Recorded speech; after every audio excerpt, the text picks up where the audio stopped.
Good morning, school, and welcome to this week's reflection section. Today is a special day. It's Friday, but it's the Friday of a bank holiday weekend. This is the only bank holiday weekend where the bank holiday doesn't fall in the school holiday. So for all of us, we get an extra day off on Monday. We can watch Line of Duty on Sunday night, safe in the knowledge we don't need to get up early for school on the Monday morning. And the question I'm asking, the question I want to explore today is, well, why have we got a day off on Monday? What's so special about Monday? For those of you who know A Christmas Carol, you know that Scrooge was outraged at having to give Bob Cratchit a day off on December the 25th, a day off for Christmas Day. He describes it, Christmas Day, as a poor excuse for picking a man's pocket every 25th of December. And the history of when people have days off and public holidays is more complicated than you may perhaps first think. Now, in the United Kingdom, bank holidays are kind of synonymous with a couple of things. Invariably, we've either got scorching weather with thousands of people flocking to the beach, or we have a deluge of rain and we're all shivering under umbrellas. We have traffic chaos. And for those of us of a certain age, we may cast our minds back to mods and rockers and troublemakers in places like Southend and Clacton in the 60s and 70s. But even the term bank holiday is interesting. Why is it called a bank holiday? Well, the answer really is the fact that in a world where credit was quite limited, we go into the past, there were very strict rules of when banks were allowed to open. They weren't allowed to close without permission in case that led to businesses not having access to funds and therefore being bankrupt. So there was a certain number of days each year that were bank holidays on which banks were allowed to close, and as a consequence of banks being closed, most other businesses also closed.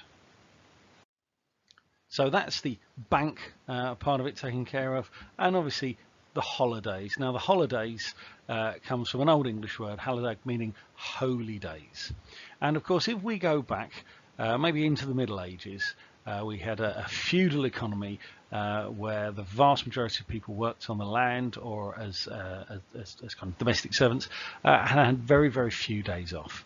And the church gave certain days as holy days, many of which we still celebrate and recognise today.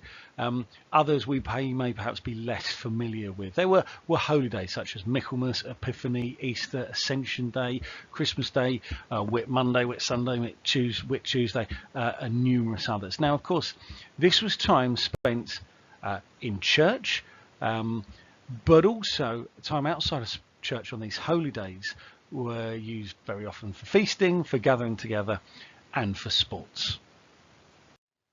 And in fact, some of our oldest sports actually go back to these holy days, and they have kind of religious connotations. You may see here the picture of the Shrovetide football in Ashbourne, Derbyshire, which still goes on to this day with hundreds and hundreds of people playing a very, very early form of football. Or at Whitsun, you can go to cheese rolling at Cooper's Hill, Gloucester, where you can risk life and limb trying to chase a large double-barreled cheese down a hill. So these holy days became synonymous not only with religion, but also with gathering together, with sport, with leisure and feasting. And these became more and more common. What I have here for you is a record of public holidays in 1833, and you'll see there's an awful lot of them. In fact, in 1833, there were 33 days declared as public holidays, including Ascension Holy Thursday, Whit Monday, Whit Tuesday, and Whit Wednesday. Now, 33 sounds a lot compared to what we have now, but remember, of course, that in those days, these would be the only holidays that you would get. But after about 1833, we'll see that things started to change, and there's a very good reason for that. The Industrial Revolution in the 1800s brought with it great social change. And consequently, huge numbers of people started working in factories, particularly in the manufacturing areas of the North and the Midlands. And one of the things that the the industrialists, the factory owners, the mill owners found was that having a series of holidays that were dictated by the date of Easter was quite problematic for them, because Easter, as you know, is a lunar festival. It's dictated by the moon, and so each year the dates of these holidays would change. And so a group of industrialists came together and said, look, we need to change these things. And it was driven by self-interest.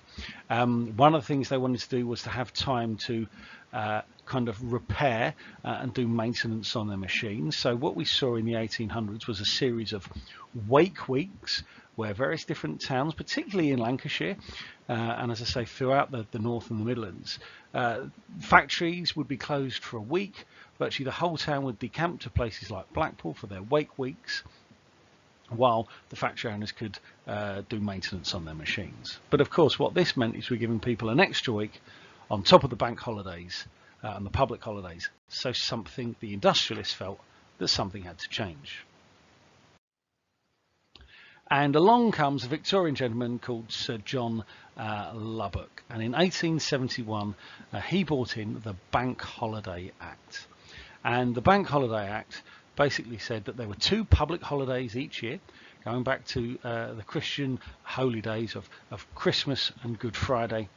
And there were also 4 bank holidays: Easter Monday, Whit Monday, the first Monday in August, and Boxing Day. And this was instigated on behalf of the manufacturers, of the factory owners, of those who owned the means of production, to make the calendar a bit more in their favour, to give people less time off. The effect of, if you were a worker in 1871, the Bank Holiday Act, rather than actually giving you more time, gave you less.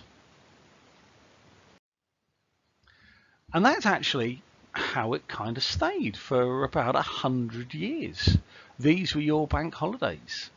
There was some change though. In 1974, over 100 years later, New Year's Day was added to the list of bank holidays. There was a proclamation by Her Majesty the Queen that 1974 will be the first New Year's Day bank holiday. It wasn't until then. There were some changes. Whit Monday became the spring bank holiday, which is celebrated in the last Monday in May. And the first Monday in August, that got moved to the last Monday in August to try and balance things out a little bit more. But you'll notice that even in 1974, when these changes were made, May Day, the bank holiday that we're going to celebrate on Monday, still wasn't a thing. May Day has a long tradition, a tradition going back centuries, even more, millennia. And we know about May Day traditions: maypoles, Morris dancers, May Queens. There's a long history. In fact, it's a pagan celebration going back a very, very long way. But it wasn't a bank holiday. And in fact, it wasn't a bank holiday until 1978, when the Labour politician James Callaghan, who was the Prime Minister at the time, put forward the idea of a Labour Day on the 1st of May. And the idea was to celebrate workers and the achievement of the labour movement, things like unions, trade unions, and to celebrate workers. And it's linked to International Workers' Day, which is something that's celebrated all around the globe. If you can see, there's a picture of the globe at the bottom of this PowerPoint. All the places picked in red celebrate International Workers' Day on the 1st of May. Those in yellow, including us, have a bank holiday around that time as part of Labour Day or International Workers' Day, and those in green still celebrate it, but they celebrate it at a slightly different time. So the May bank holiday, the May Day bank holiday, is actually it's a thank you and a testament to workers, to those who do the work, those who put in time and energy, and it is a reward for them and a recognition of all that they do. Now, believe it or not, that was actually quite controversial in 1978. Some people didn't like it. They felt there was a socialist element to this Workers' Day. And so there's been numerous attempts to scrap May Day bank holiday. Back in 2011, John Major mooted moving May Day bank holiday to October to celebrate Trafalgar Day. There's been other moves to scrap the May Day bank holiday and maybe celebrate a UK Day or a Loyalty Day, and others have suggested we should be celebrating St George's Day, just as some of the patron saints are bank holidays in other parts of the UK.